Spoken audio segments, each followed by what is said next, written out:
12 বছর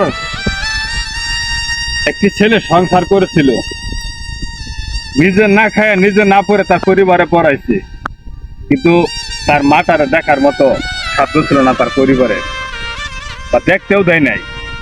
তো অনেক কষ্ট করে ছেলেটা অনেকভাবে হতুয়া ধরে তার মারে দেখতো।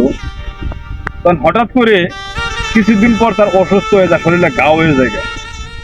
ঘা হয়ে গেলে তখন তার বউ তারে ফালায় চলে গেছে গা।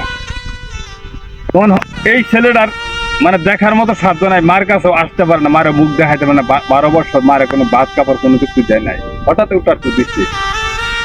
তখন কোনো কুল কিনা না পাইয়া এই ছেলে তার মার কাছে চলে আসছে।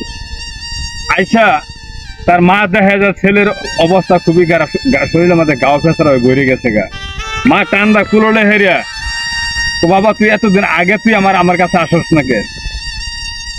ছেলে প্রশ্ন করতেছে, মা আমি যে আসবো, আমি কোন মুখ নিয়ে আসবো? আমার তো ওই মুখটাই আমার কাছে নাই কে। ছেলে বলতেছে যে মা আমার শরীরে যে গাও এটাকে তোমার গন্ধ করে না? মা চিৎকার মারা কয়, বাবারে তুই তো আমার নারী সিরা দন, আমার এটা কোনোদিন বন্ধ করতো না।